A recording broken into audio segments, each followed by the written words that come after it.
A gate agent smashed a tech billionaire's suitcase into the scanner. Seconds later, his private jet landed on the tarmac, and what happened next will leave you speechless. He hurled the suitcase into the scanner, laughing as it cracked open, certain no one would dare fight back. Subscribe if you believe no badge is above the law. The screech of tearing metal sliced through the air like a blade. Devin Lasky didn't flinch. In fact, he looked almost proud as he watched the carbon fiber suitcase grind against the inner wall of the scanner. He leaned casually against the security station, one hand on his hip, the other holding a half-crushed water bottle. His navy blue uniform shirt was wrinkled and untucked at the back, the name tag hanging crooked from his lanyard. He had that smug tilt to his mouth, the kind worn by someone who'd spent too long mistaking petty control for power. Kalen Miles stood motionless, just beyond the conveyor belt. His hands had instinctively lifted an inch off the security table, as if trying to stop the event from happening without physically interfering. But it was already too late. The suitcase, no larger than a carry-on but reinforced like a vault, had been slammed hard against the scanner's edge before being shoved inside with both hands. A soft pop echoed a moment later, almost lost in the noise of the busy terminal. But Kalen heard it, and he recognized it. It wasn't the sound of something cracking. It was the sound of something giving up. Devin glanced at the blinking red light on the scanner, then back at Kalen. "Guess your toy didn't like that," he said, flashing a smirk that didn't quite reach his eyes. "Hope it wasn't expensive." The words hung in the air. Kalen said nothing. Not yet. His eyes locked on the scanner's tunnel, waiting for the case to emerge. Around them, the terminal bustled with oblivious motion, rolling suitcases, boarding announcements, babies crying, suit-clad men talking too loudly on Bluetooth headsets. But in that moment, Kalen's world narrowed into a corridor of metal rollers and flickering fluorescent light. When the suitcase finally emerged, it looked wounded. The front right corner had caved inward, the once pristine matte black surface now scraped and chipped, revealing the dull silver of the alloy beneath. The handle had twisted slightly, and one of the reinforced latches hung loose. Devin didn't even look down as he reached for the next passenger's backpack. Kalen stepped forward slowly. His hand hovered over the damaged corner, then came to rest lightly on the edge. His fingertips brushed the chipped seam. He didn't gasp. He didn't curse. His face barely moved. But inside, a wave of dread rose fast. Not the panicked kind, but the cold, calculating kind that told him exactly what had just happened. He knew the device was gone. He knew before he opened it, before he scanned it, before he ran a single diagnostic. He knew because the processor inside, the quantum diagnostic prototype that had taken 18 months of research, 27 failed iterations, and 2 near-patent disputes, relied on a hyper-fragile core that could not withstand sudden vibration, let alone impact. He had explained this. Twice. Manual inspection, Kalen had said calmly minutes earlier when he approached the gate. It's sensitive to magnetic interference. I'd be happy to walk it through. You think your little briefcase is too special for TSA? Devin had cut in, his voice dripping with amusement. He hadn't even looked up from his tablet. I'm not asking for special treatment, Kalen had replied, still level, though his jaw had tightened just slightly. Just standard protocol for equipment housing microcomponents. I can provide certification. Devin had waved him off, glancing up for the first time, sizing Kalen up from hoodie to sneakers. Then you should have flown private. And with that, he'd grabbed the suitcase and thrown it onto the belt. Now, Kalen stood at the edge of Gate 17, surrounded by people who hadn't seen what just happened. Not really. A woman nearby was scrolling through her phone. A businessman a few steps back was barking at his assistant over a delayed boarding pass. The world moved on, but Kalen didn't. He crouched slightly, lifted the case with both hands, and placed it gently on the floor beside his carry-on. His thumbs brushed over the cracks like a surgeon checking for vital signs. Nothing. The red light on the scanner had gone dark, but the damage was already done. He straightened, exhaled once through his nose, and looked across the gate. Through the window he could see the commercial jet preparing for boarding, the airline logo barely visible in the glare of the late afternoon sun. His meeting in Eldon City was still on schedule. Technically, he could still make it, but the payload he was meant to deliver, the revolutionary diagnostic processor designed to change the face of global medicine, was dead. No backups, no cloud redundancy, no second unit in production, just the shattered remains inside a dented case manhandled by a gate agent who hadn't asked a single question. Kalen reached into his pocket and pulled out his phone. His fingers moved quickly, opening a secure terminal and typing a string of encrypted commands. A quiet hum sounded from the device as a remote activation code was sent.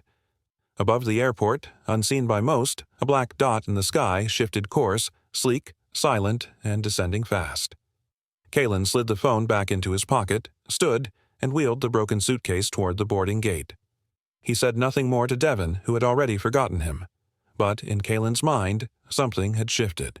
This wasn't about inconvenience anymore, or even loss. It was about arrogance, carelessness, systems that rewarded both, and the damage they caused to people, to progress when they didn't care to understand what they were touching. As he handed over his boarding pass, the agent barely glanced at it. The cracked handle of the suitcase bumped softly against his leg as he walked down the jet bridge, the plastic scraping against steel. He took his seat near the front of first class, slipped the ruined suitcase under the seat in front of him, and stared at it. Then the screen on his phone lit up. The jet had arrived. He just changed the flight path of his own plane. The suitcase emerged, looking warped. One corner was caved in, its once smooth carbon fiber surface now fractured, the black coating chipped like old armor. A faint whine came from the rollers as it slid to the end of the belt, then stopped with a soft clunk against the edge. Kalen stepped forward slowly, his expression unreadable, eyes locked onto the ruined shell as if it had called out to him. He didn't blink, didn't flinch. He bent slightly, resting one hand on the damaged corner, fingers brushing along the bent carbon like a doctor checking for a pulse on a patient already gone cold. Devon stood nearby with his arms crossed, half smirking. "Hey," he said, with a shrug and a tone soaked in condescension. "If it's that important, maybe don't pack it like luggage." His voice cut through the moment like static. A few passengers waiting behind Kalen glanced up but quickly looked away, more interested in boarding than drama. Kalen didn't respond. Not yet. He simply took the suitcase and rolled it beside him toward the boarding ramp. The short walk to the aircraft door felt longer than usual. Every slight rattle of the wheels over the metal plates vibrated through the handle and up his arm. The damage was deeper than the exterior. He didn't need to open the case to know. The processor's core was sensitive, not just to motion, but to magnetism, vibration, even minute changes in pressure. The moment it hit the edge of the scanner with that jarring scrape of steel, he knew something inside had cracked. The pop he heard afterward had confirmed it. He entered the cabin, exchanged a silent nod with the first-class attendant, and made his way to his seat. 2A, a window seat. He placed the suitcase on the floor in front of him, the cracked handle now resting inches from his foot. The cabin lighting was dim, tinted blue, cool and sterile. Outside, the sun was beginning to dip behind the terminal, casting long shadows across the tarmac. Kalen leaned forward, slowly unzipping a small pocket on the case. Inside was a folded microfiber cloth and a copper tool he used for calibration. He took the cloth and began wiping the top of the suitcase in slow, deliberate circles. Not because it needed cleaning, but because his hands needed something to do. He didn't move for a full minute. No one around him knew. Not the businessman tapping at his tablet in seat 2C, not the flight attendant pouring sparkling water a few rows behind. No one knew that inside that case was a quantum diagnostic processor, a device not yet known to the public, capable of scanning human cellular structures in real time with less radiation than a smartphone signal. And now it was gone. Not stolen, not misplaced, but shattered. And with it, everything he'd spent the last 6 years building. The microcode was irreplaceable. It was handwritten, not just designed, but tested, optimized, and manually calibrated for the device's unique quantum sync array. There was no backup. Cloud storage couldn't handle the encryption structure. Physical duplication was too risky. Every safeguard he'd designed had come down to one fragile decision. The case had to travel by hand. He leaned back against the seat, his breath steady, but his jaw tight. His mind raced. Not with anger, but with calculation. Every second counted. His meeting in Eldon City was still 5 hours away.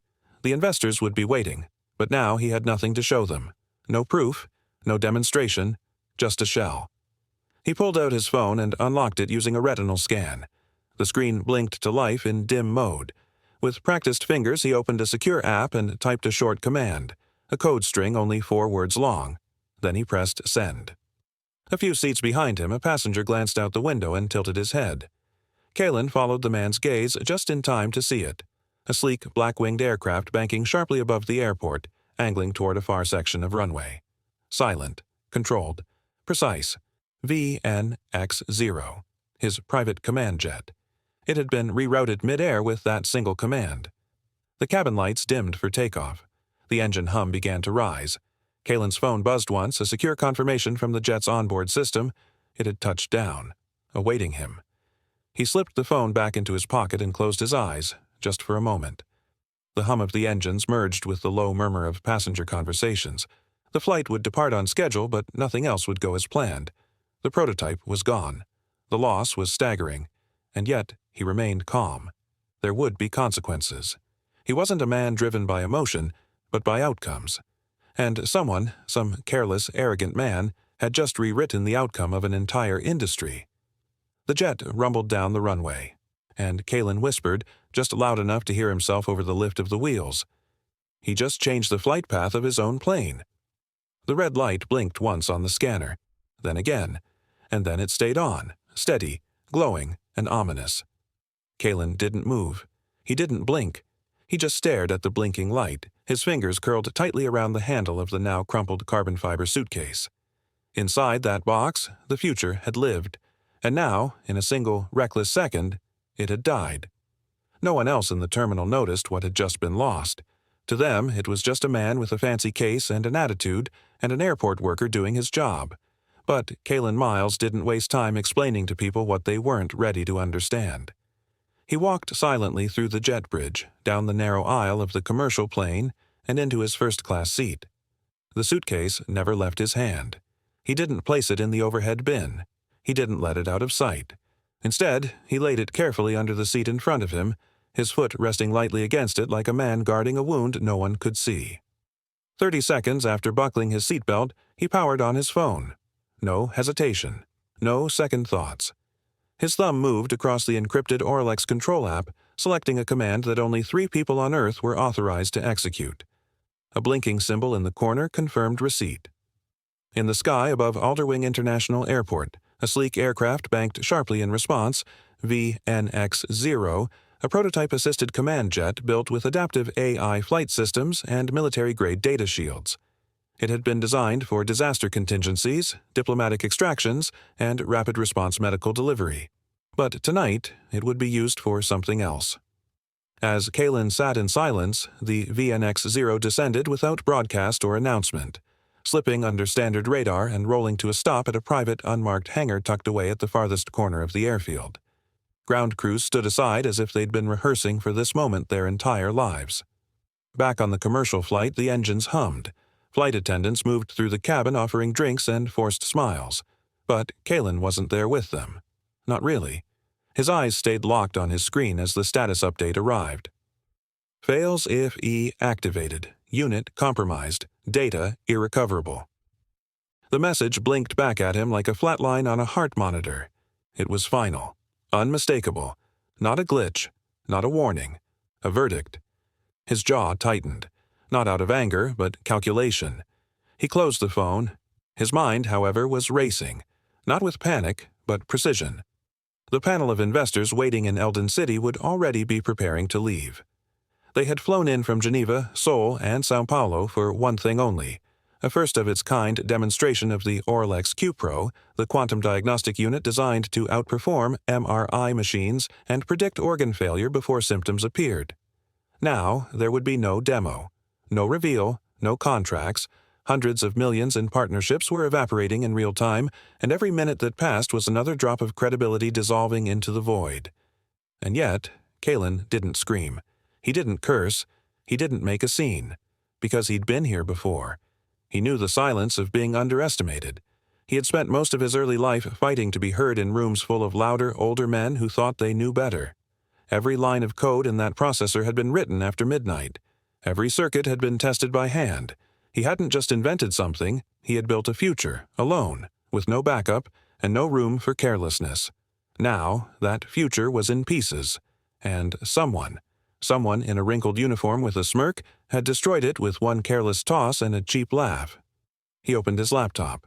The screen lit up with a secure interface linked directly to the VNX-0 onboard systems and the satellite relay above. With a few keystrokes, he accessed the internal communications server of Fair & Skies.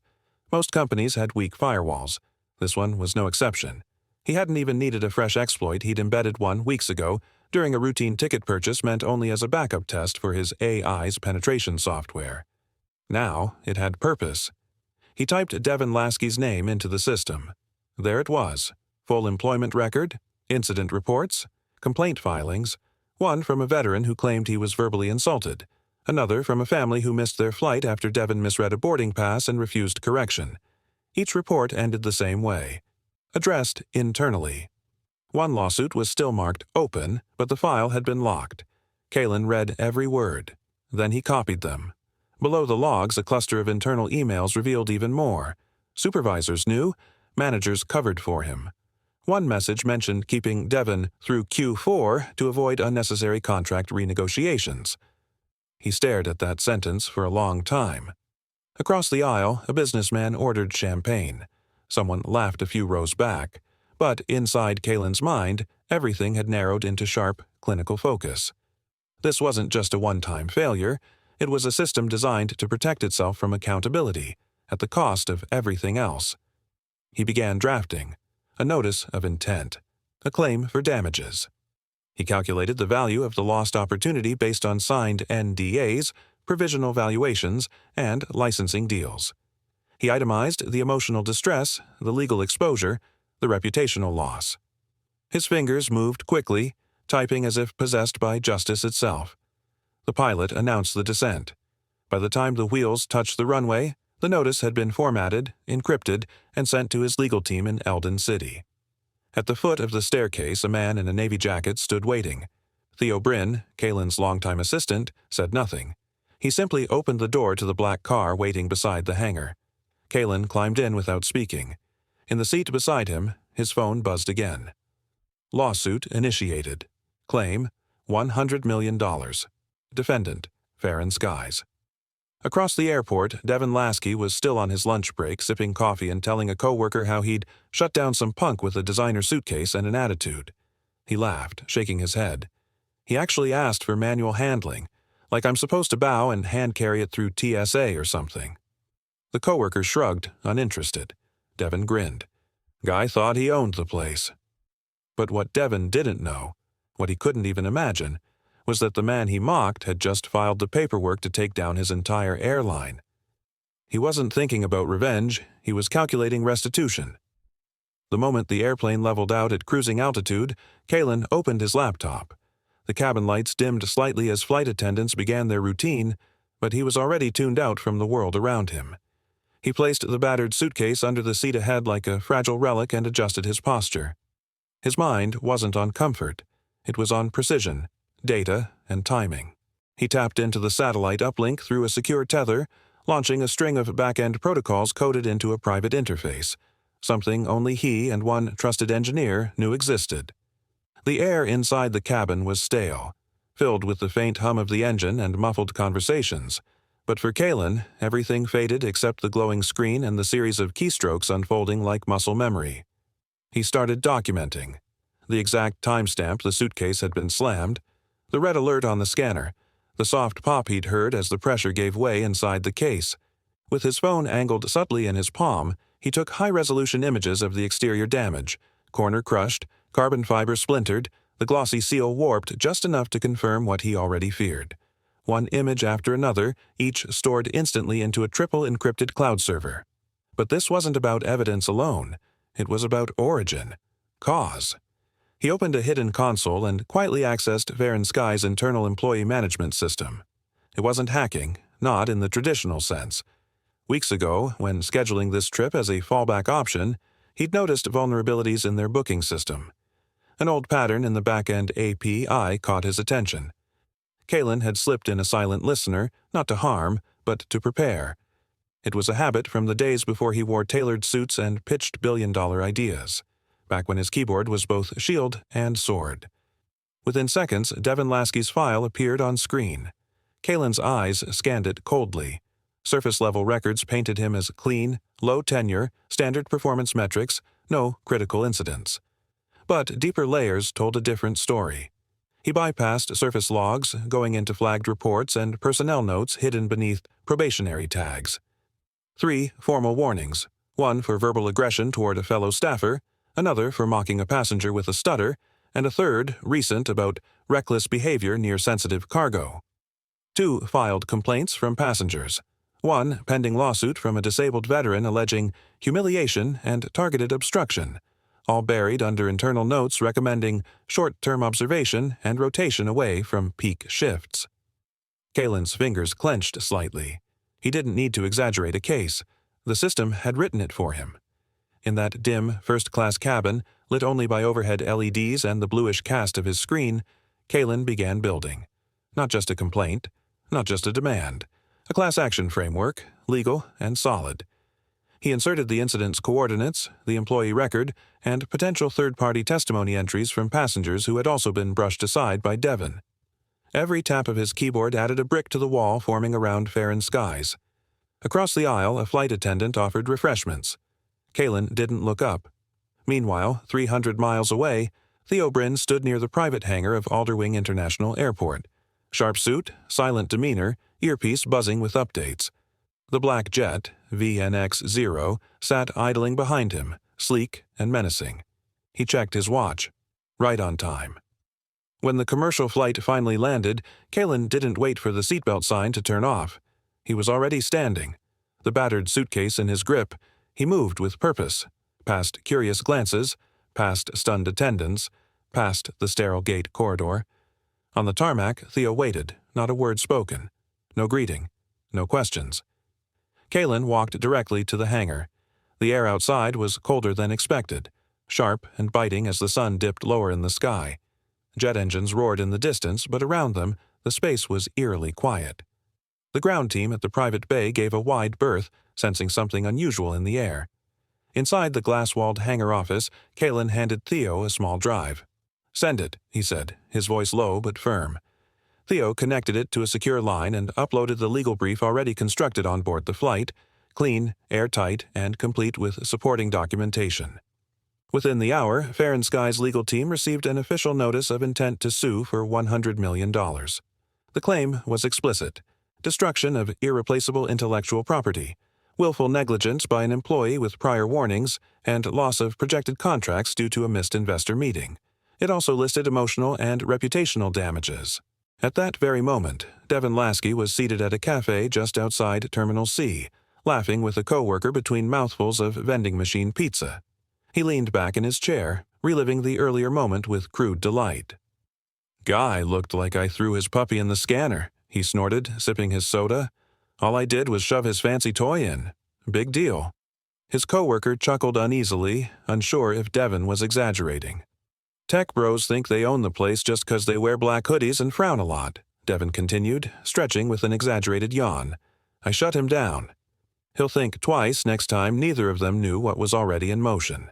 That a formal legal document bearing Devon's name as a central figure in a multi-million-dollar lawsuit had just landed in the inbox of Farron Skies' general counsel. That shareholders would see the press release by morning. That the very moment Devon had gloated was the moment his future quietly began to collapse.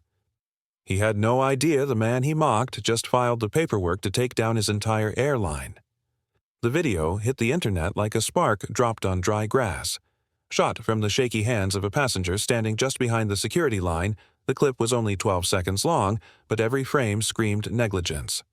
It began with Devon Lasky, identifiable by his scruffy name badge and slouched posture, grabbing the black carbon fiber suitcase with one hand and swinging it against the edge of the scanner with a metallic clunk. Then came the shove, hard and careless, as the case disappeared into the machine. A soft pop echoed under the scanner's hum, followed by a flicker of red on the diagnostic display. The video ended on a close-up of Kalen Miles, his expression unreadable, his eyes fixed on the crushed edge of the case as if watching something bleed out. Within hours, the footage was everywhere. Tech blogs were the first to jump on it. One headline read, "Farron Skies under fire for mishandling sensitive tech." Another was bolder. "Who is the billionaire behind the $100 million suitcase?" Though no official name had been released, internet sleuths were fast. A cross-reference of flight logs, jet tail numbers, and airport surveillance leaks pointed to one man, Kalen Miles, the elusive founder of RLX Systems. Once that name dropped, everything escalated. Fair and Sky's public relations team scrambled into damage control mode. By late afternoon, they released a 2-paragraph statement on social media. We are aware of the allegations regarding an incident involving a passenger's personal item and one of our security staff. We are conducting an internal investigation and view this as an isolated matter. Fair and Skies prioritizes safety and professionalism at every level of service. But the internet wasn't buying it. Comments flooded the post, hundreds per minute. People shared the video, dissected every movement, every word, every inch of Devon's smirk. Aviation forums tore apart Farron's claim of an isolated matter, with users posting their own accounts of being mistreated by gate staff. Hashtags exploded across platforms, hashtag Suitcase scandal, hashtag Billionaire shutdown, and hashtag Farron fails trended worldwide by the end of the night. In a quiet office in Eldon City, Kalen sat before a wall of screens, each one displaying a live stream of the storm he had started. He didn't flinch at the chaos. He studied it, measured it. Next to him, Theo Bryn, his assistant, was already compiling the footage into a timeline, syncing timestamps from the airport's scanner logs, the internal flight systems, and Kalen's own encrypted signal to VNX0. On screen, the data danced in precise harmony, proving what Kalen already knew. The suitcase had been intact when handed over. It had died in the hands of Fair and Skies. Kalen's voice was quiet but firm. Get me every complaint ever filed against that gate agent? Theo didn't hesitate. Within minutes, he had pulled 5 prior passenger complaints from Farron's internal servers using a passive exploit Kalen had embedded months ago, a precaution he often took when flying commercial. The reports were damning. Aggressive behavior, verbal intimidation, failure to follow protocol. All filed, all ignored. A pattern was emerging. Kalen leaned forward, eyes narrowing. Find the passengers. All 5. I want to talk to them elsewhere. In a back office of Alderwing International, Devin Lasky sat at a staff cafeteria table bragging over a sandwich. Dude came in looking like he owned the place. Guess he didn't like being treated like everyone else, he chuckled to a co-worker. Should have flown private if his little toy was that fragile. He had no idea his face was already circulating in headlines. No idea that bloggers had matched his identity, that Reddit threads had published screenshots of his past social media posts, and that one of the passengers he'd insulted months earlier had just confirmed everything Kalen needed to know.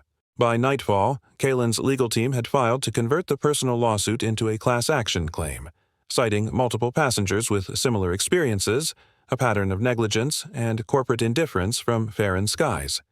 The motion was sealed, but the message was clear. This wasn't just about one broken suitcase anymore. It was about a system that allowed someone like Devon to keep his badge. By morning, Farron's stock price dipped nearly 6%, then 11% by lunch. Investors panicked. Airline analysts went on live TV trying to calm shareholders, claiming it was just a PR hiccup, but none could explain why a billionaire's private jet had landed mere minutes after the incident, nor why he chose to fly with Farron in the first place. That detail, uncovered by an aviation enthusiast online, painted Kalen not as an impulsive elitist, but as someone who had trusted their airline in good faith, and they had betrayed it. Meanwhile, the viral clip of the scanner pop was now the most viewed video of the week on multiple platforms. It was picked up by major networks. Talk shows debated it. Legal experts began weighing in.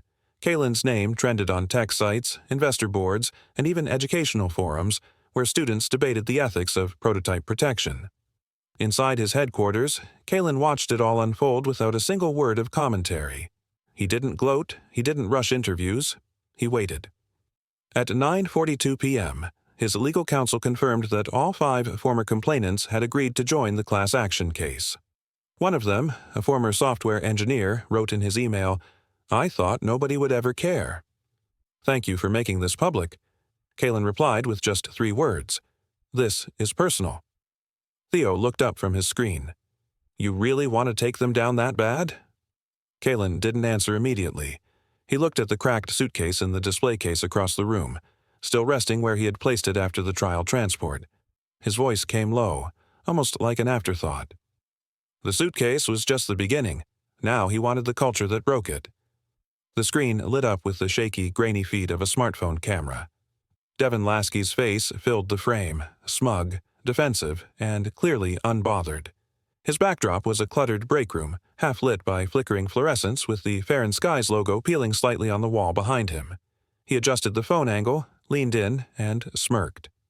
"Let me guess," Devin began, his voice sharp with bitterness. "Some billionaire tech guy gets his toy broken and now suddenly he's a victim?" He scoffed and shook his head. "I've worked this job 6 years. I've seen every kind of passenger, and this one thinks the rules don't apply to him." He jabbed a finger at the screen. "You think just 'cause you got money you can walk through security waving a briefcase and expect red carpets? Sorry, buddy, that's not how airports work." He sat back, folded his arms, and added with a mocking smile, "Maybe next time, fly private." "Oh, wait, you did. Still chose us. That's on you." Within minutes of going live, the video began to spread.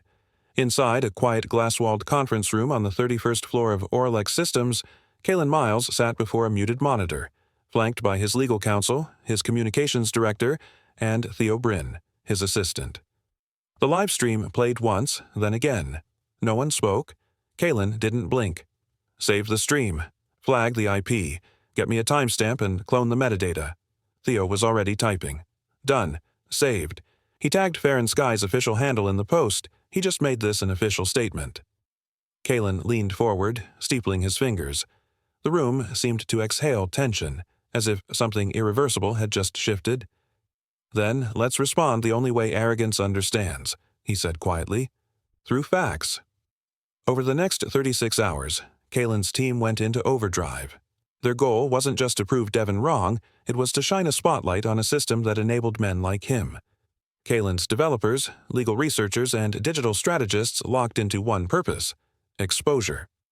The microsite went live at 2:17 a.m., Gate 117. Truth.com opened with a black background and a single looping video. Devin shoving the carbon fiber suitcase into the scanner, followed by the screech of twisting metal and a faint pop. Below, in white lettering, a single tagline read, "This is what happens when you let arrogance handle fragile things." The site expanded into 5 detailed sections, each curated by Kalen's team. One chronicled the events of the day, complete with annotated timestamps and cross-reference security data. Another listed Devin's prior complaints, including scanned redacted documents from internal HR logs. The third offered first-hand statements from 5 other passengers, each describing hostile encounters with Devin. The fourth embedded the live stream in its entirety. And the fifth, it was a gallery of what had been lost. Blueprints of the processor, disrupted timelines, screenshots of voided investor contracts, letters from clinics in underserved regions that had planned to deploy the technology as early as next month. Each item served one purpose: to show the public that this wasn't a billionaire's tantrum. It was the wreckage of real innovation. Within hours, the site was trending on every major platform. Hashtags like #Suitcase Scandal, #Billionaire Shutdown, and #Fair and Fails surged into public consciousness. News anchors debated the implications. Aviation blogs published deep dives. Tech forums broke down the potential of the lost processor. Even rival airline Kresnik Air posted a statement on their official page: "We regret ever sharing a terminal with Fair and Skies. We stand for professionalism and accountability." Devin's video, intended as a defense, became a confession. By midday, Fair and Skies' stock dropped 17%. Their PR team issued a rushed statement. "We are currently reviewing employee conduct and investigating internal protocols. This appears to be an isolated incident," but it was too late. Kalen's campaign had reframed the narrative completely. Everywhere the company turned, they were met with facts, files, and footage strategically released, impeccably timed. The comments beneath their statement filled with demands for accountability, screenshots from Gate 117 Truth, and calls for a boycott. Inside the same conference room, Theo gave a quiet nod. Devin's post just passed 1 million views. Negative sentiment is spiking hard. Public perceptions flipped. They can't recover from this.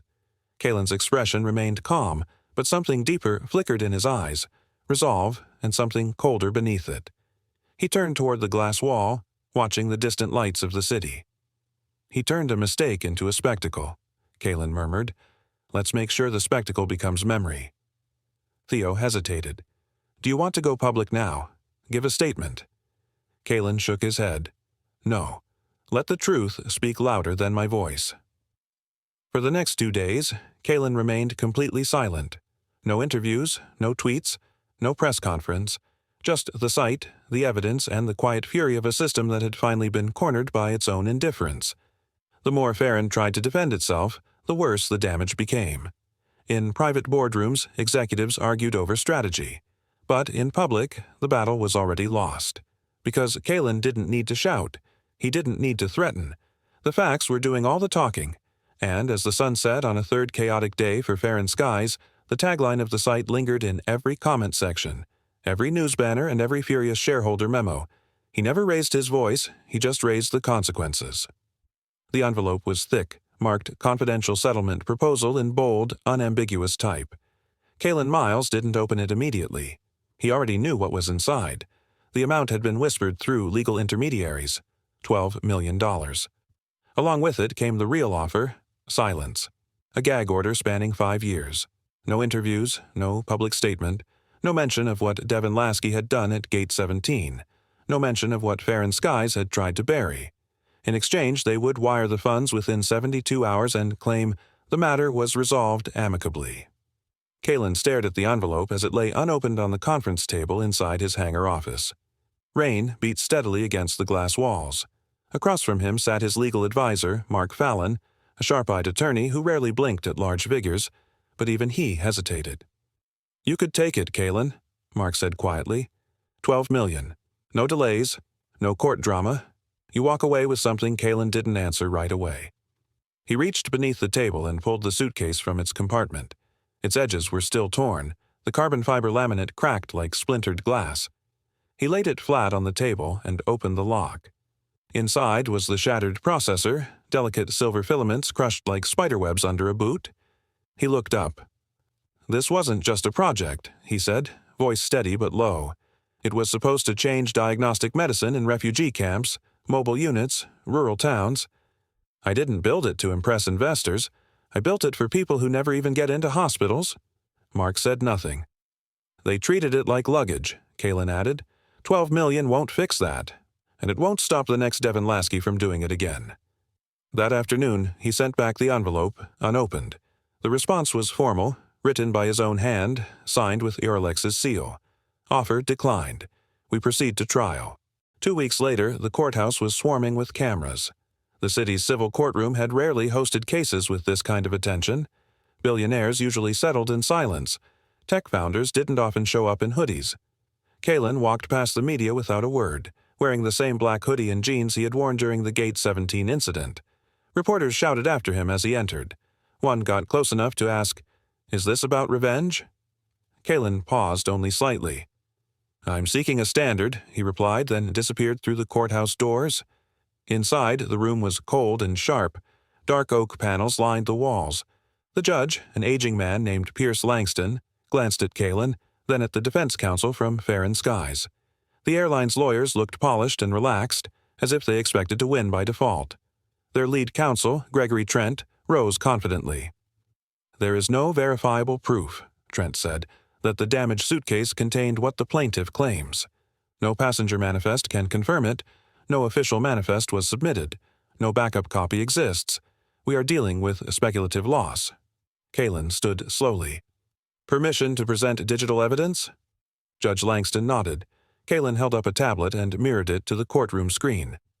"This is a remote activation log," he said. "Time-stamped to the moment the processor was booted at 5:47 p.m. It was the final operational ping. The next recorded event was a shutdown, triggered by thermal failure from scanner compression. That happened," he tapped, "at exactly 5:50 p.m., the moment Devin Lasky shoved it through the scanner." The courtroom was silent. He switched tabs. "These," he continued, "are contract void notices from 5 medical firms. Signed and time-stamped. The meeting was scheduled for 8 p.m. Eldon City time. I missed it because the prototype was destroyed. Total projected losses, $96.4 million. Judge Langston leaned forward. "And you're only suing for 100? Kalen's voice was quiet but firm. "I'm not here for blood," he said. "Just a correction." He thought humiliating a tech billionaire by destroying his case worth billions would go unanswered. But justice doesn't stay silent.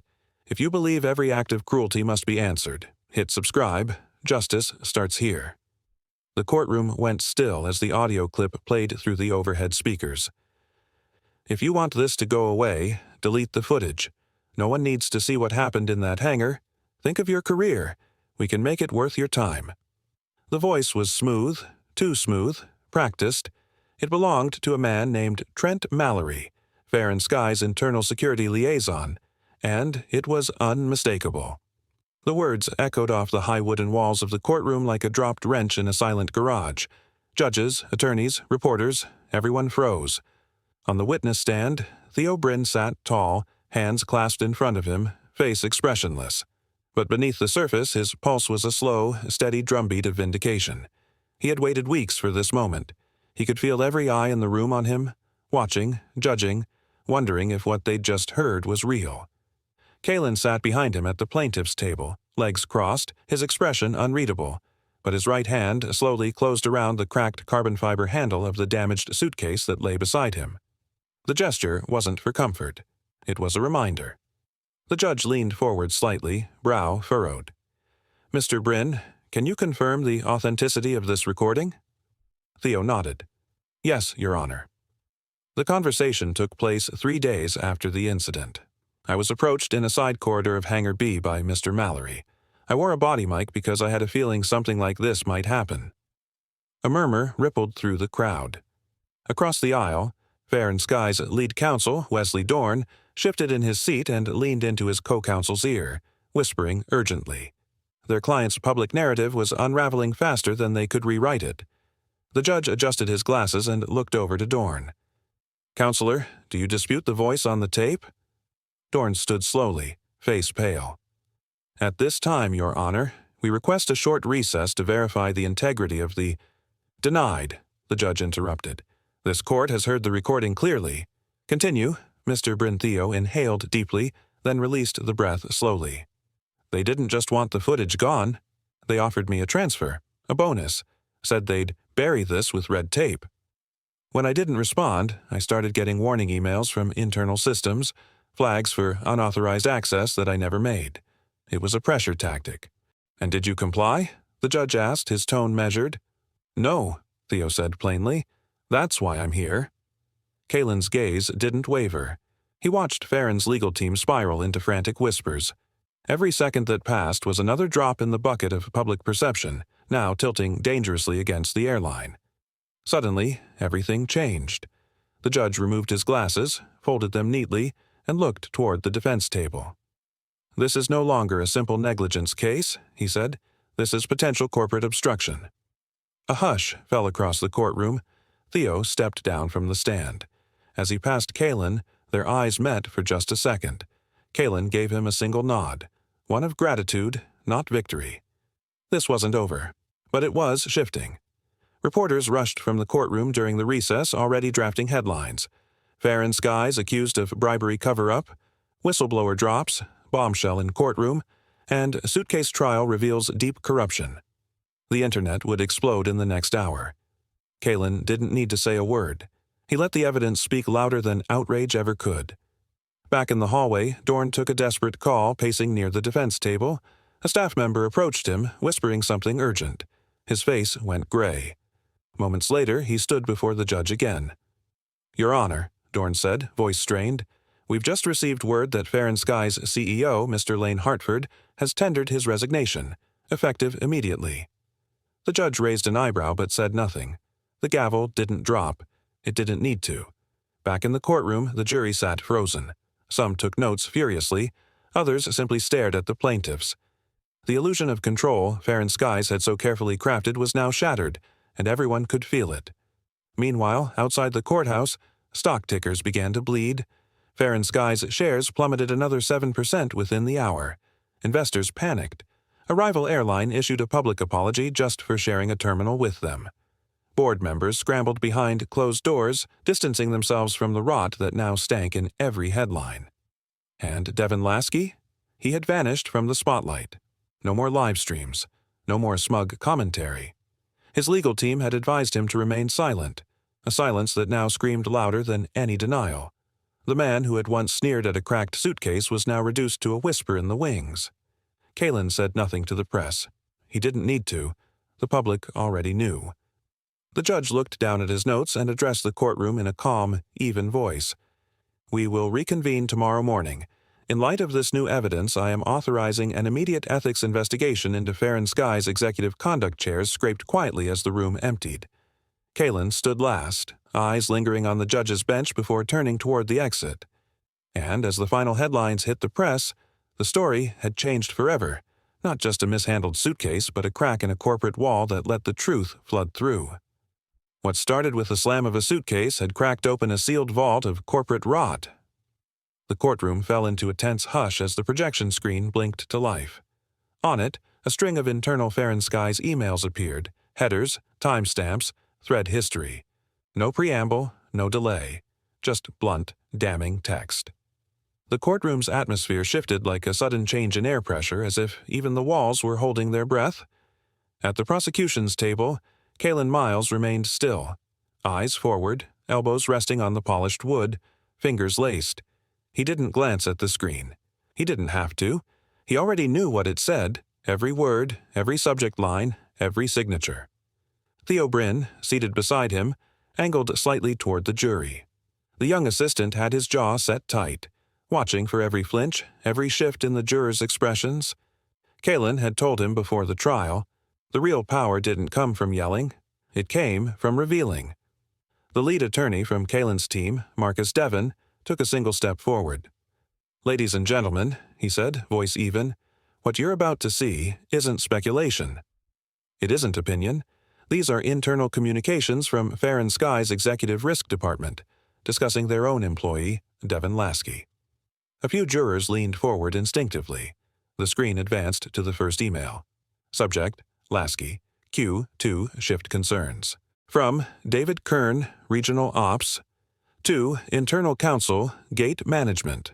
Flagging again that Lasky has demonstrated temperament issues during high-volume boarding. Risk rating, elevated. Recommend reassignment or formal review after holiday traffic ends. A second email followed.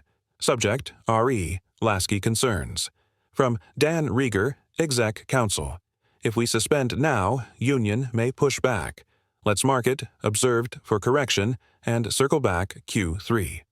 A third. Subject, FWD. Passenger complaint.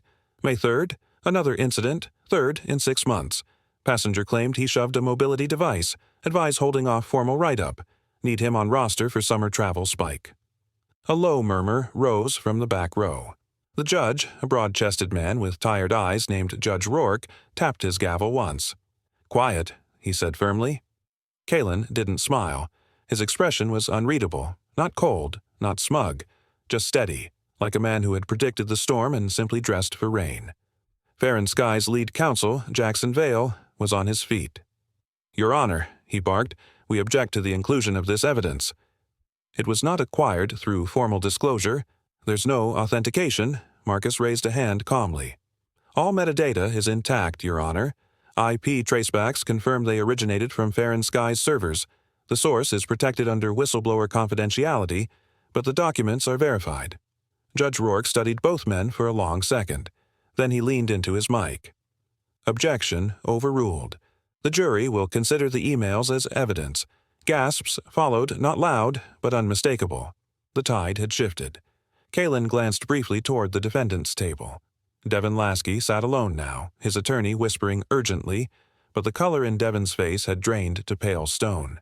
His hands fidgeted under the table, but his eyes stayed locked on the suitcase beside Kalen's feet, that single broken item that had brought an empire to its knees. Then Jackson Vale made his mistake. "We believe," he said, standing tall again, "that this entire narrative, from the alleged suitcase contents to the so-called whistleblower leaks, has been orchestrated to serve Mr. Miles's personal brand. We intend to show that there is no concrete proof the device was even in the case." The gallery froze. Reporters' pens stopped mid-scratch. Kalen didn't speak immediately.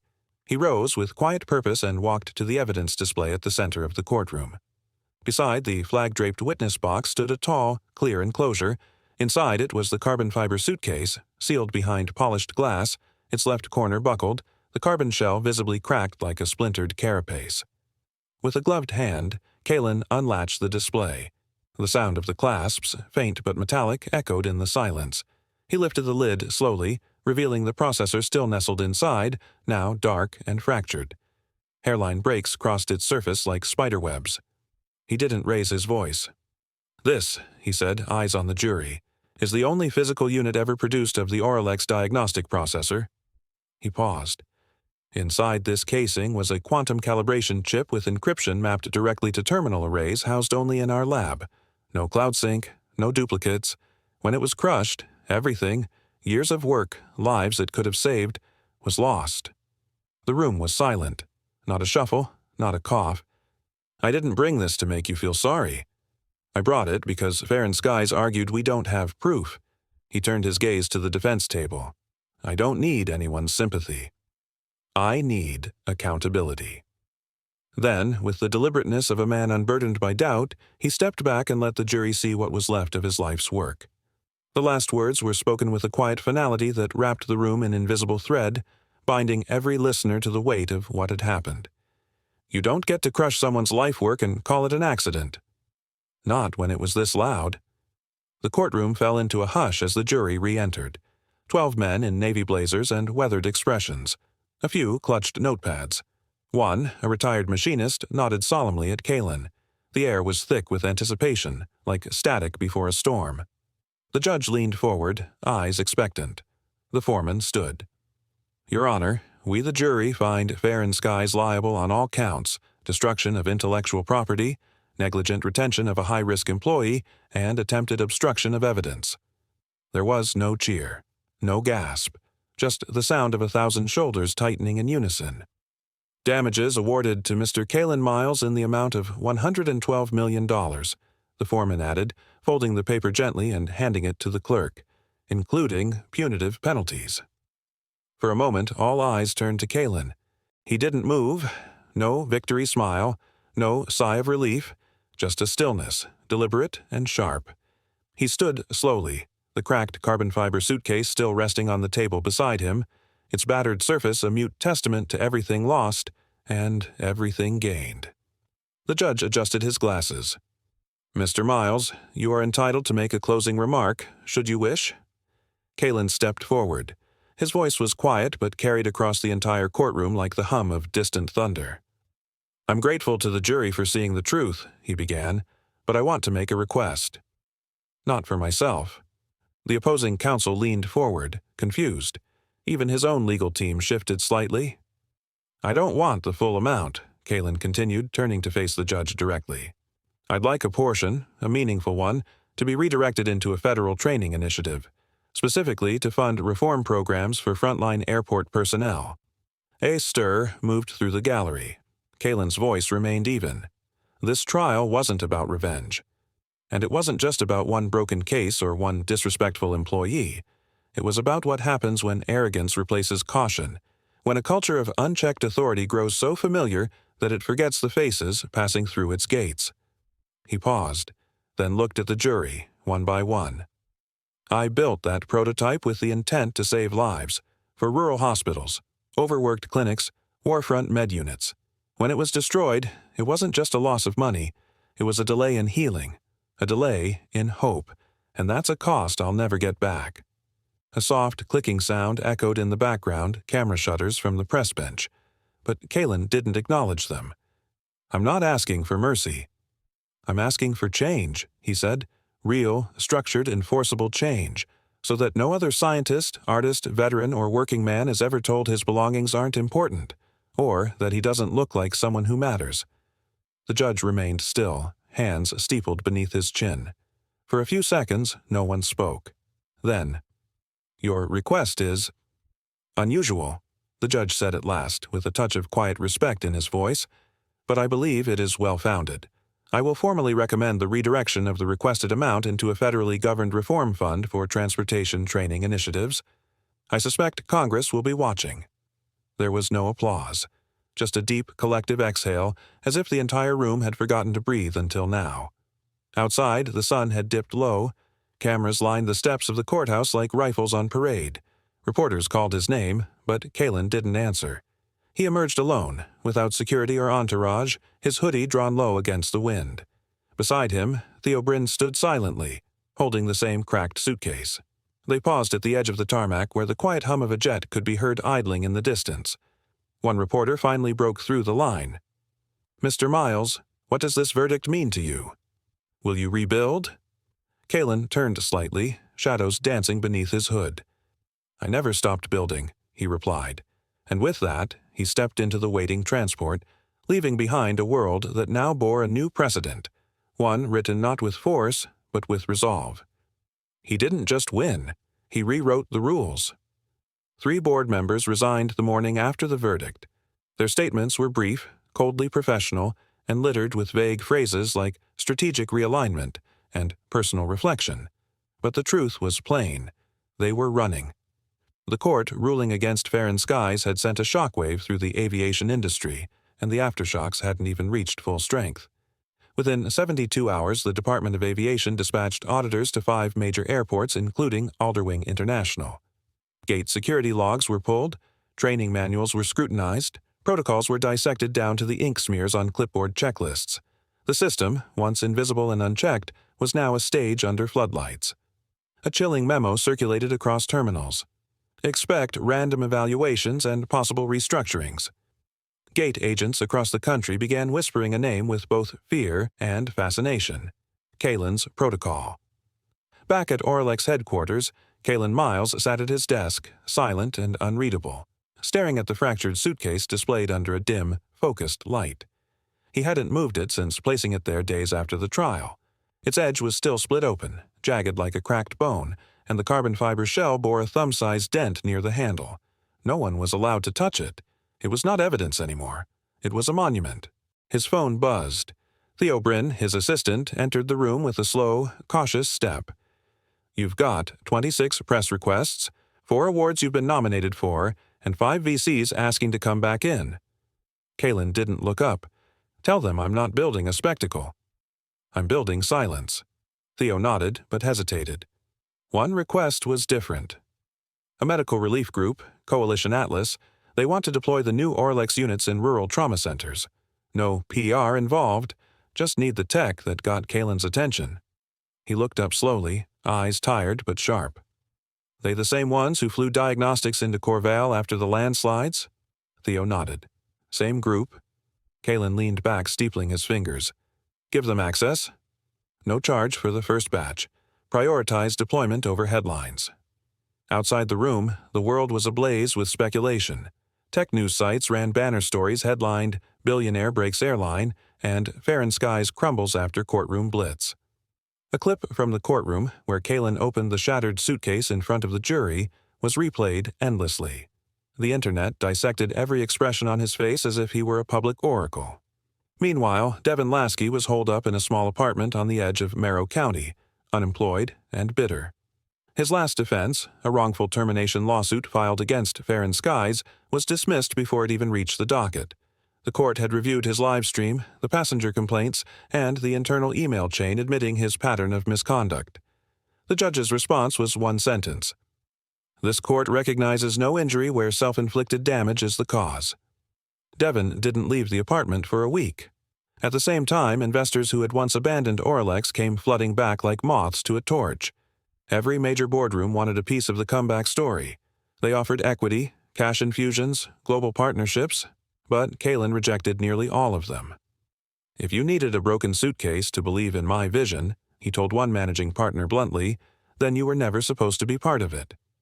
The only deal he accepted was with Coalition Atlas, not because of money, but because of mission. The second-generation Orlex units, now even more compact and durable, began deployment in medical vans, air ambulances, and pop-up trauma tents. Kalen watched quietly as photos arrived from Nepal, Sudan, and the outskirts of New Antioch, patients being scanned by a device born from catastrophe. One afternoon, a senior executive from a rival airline visited Orlex headquarters requesting a private meeting. He wanted to discuss licensing Kalen's protocol for industry-wide training. "The industry's ready to change," he said nervously. "We just need a blueprint." Kalen didn't smile. He gestured toward the shattered suitcase. "There's your blueprint. You break trust at the gate, everything after that is just delay. That week, a National Innovation Museum unveiled a new exhibit on groundbreaking medical tech. At its center stood the cracked suitcase, encased in tempered glass under a spotlight. The plaque below it read, "Broken by force, rebuilt by intent." Visitors lingered before it, reading the accompanying timeline, the confrontation, the lawsuit, the fallout, and paused longer than expected. Some snapped photos, others stood in silence, reflecting. Back at Oralex, Kalin declined another award invitation, ignoring the engraved plaque that sat unopened on the floor. He didn't need more validation. The real reward was quieter, subtler. Late at night, alone in his office, he sometimes turned his chair to face the suitcase. He would study the dent, the twist in the frame, the way the metal seemed to shiver under light. It reminded him not of defeat, but of the thin line between indifference and destruction. He knew others saw a courtroom victory, a payback, a win for the little guy. But Kalin saw something else entirely, a warning that when carelessness meets consequence, some things break too loudly to be ignored. And so he kept the suitcase exactly where it was, right beside his desk, always within reach. Some victories are too costly to celebrate, but too important to forget. The sliding glass doors hissed open as Kalin Miles stepped back into Alderwing International Airport. His footsteps landed softly against the polished floor, but their meaning echoed louder than ever before. There were no engineers with him this time, no prototype nestled inside a carbon case, no missed deadline waiting on the other side of a jet bridge, just the man, alone, walking into the very terminal that had once reduced years of work to scraps of carbon and wire. He didn't pause at the entrance. He didn't need to. His eyes, sharp and still, scanned the space not with nostalgia but with precise observation. Something was different, subtle, but unmistakable. Over the loudspeakers, a calm voice repeated airport advisories. Passengers wheeled bags past polished chrome railings. But now, new signage lined the walls, signs that hadn't existed months ago. They were clean, direct, and firm. Sensitive technology transport, manual handling required. Certified personnel. Only Kalin's mouth twitched slightly, not quite a smile, but something close to it. He made his way through the terminal until Gate 17 came into view, the crucible where everything had started. The gate area was freshly remodeled. The counter gleamed. A new scanner stood behind the desk, encased in tempered glass like a museum artifact, and in front of it stood a young man in a crisp uniform, badge perfectly centered over his pocket. "Good afternoon, sir," the employee said, spotting Kalin immediately. He stepped forward, voice steady, posture respectful. "Would you like assistance to the lounge or to your speaking venue upstairs?" Kalin stopped just a few feet away from the scanner. He looked at the machine, at the exact place where Devin Lasky had slammed the suitcase like it was meaningless. Then he looked at the young man. "No need," Kalin replied, voice low and even. "Just checking if the scanner still bites." The employee blinked, uncertain if it was a joke or something more serious, but he chuckled politely anyway, nodding with practiced professionalism. "I haven't seen it bite anyone yet, sir," he said, "but I'll keep my hands clear just in case." Kalin offered a faint nod before walking past him. He didn't look back. He didn't need to. Upstairs, cameras had already been positioned.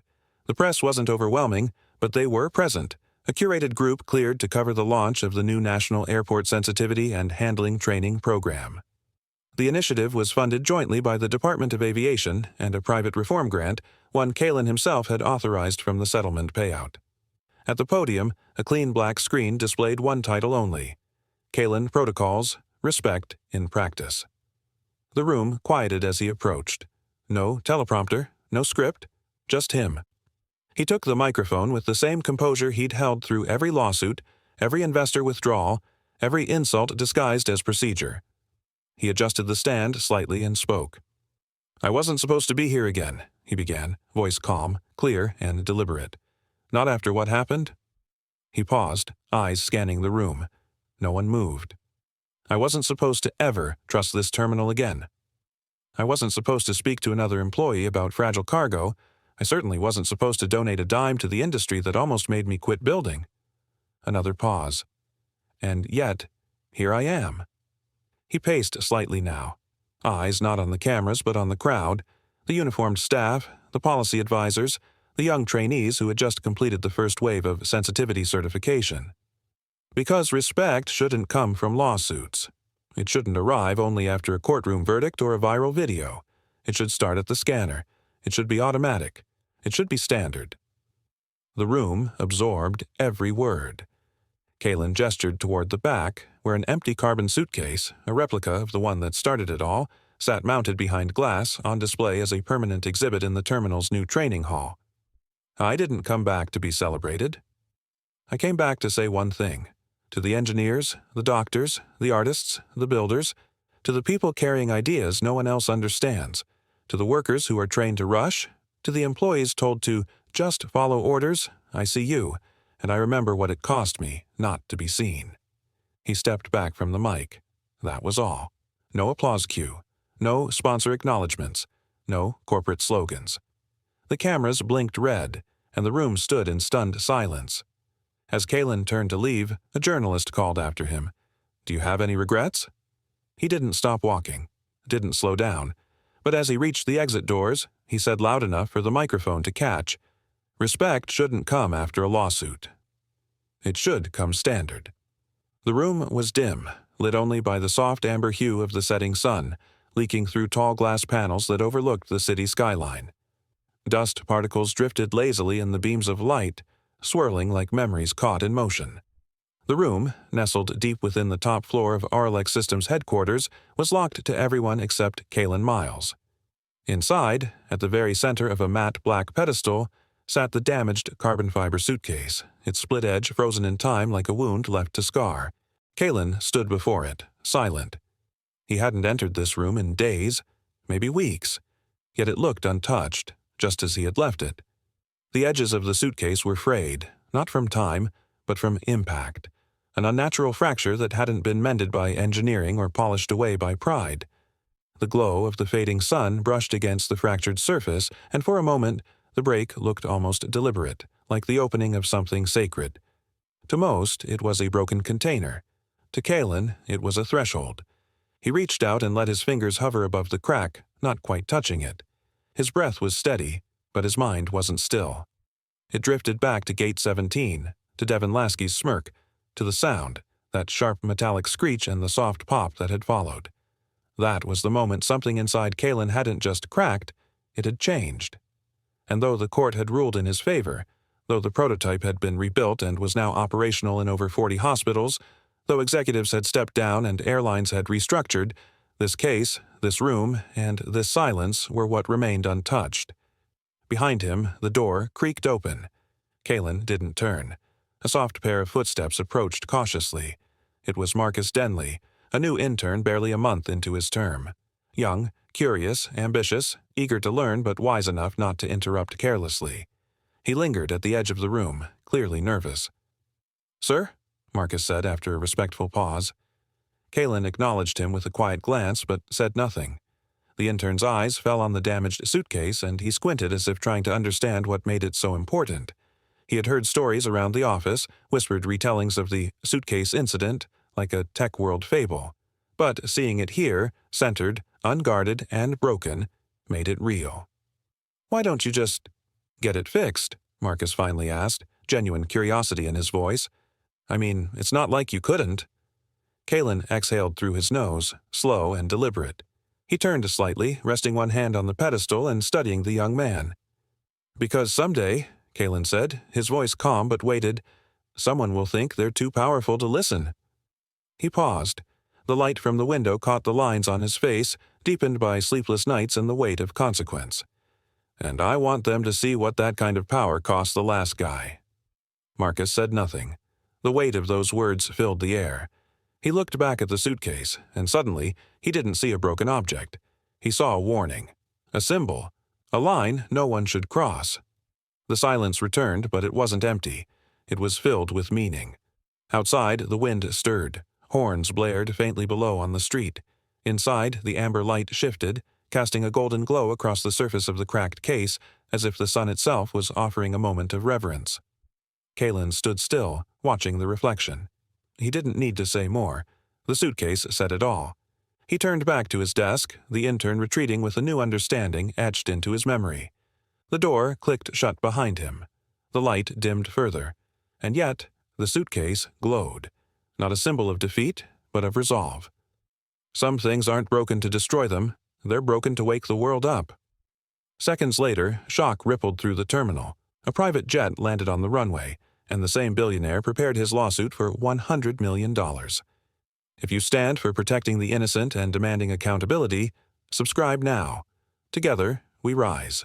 Disclaimer: the story you just watched is fictional. It highlights themes of carelessness, power dynamics, and the high-stakes consequences of underestimating others. Its purpose is to raise awareness, provoke reflection, and inspire accountability and respect in everyday interactions.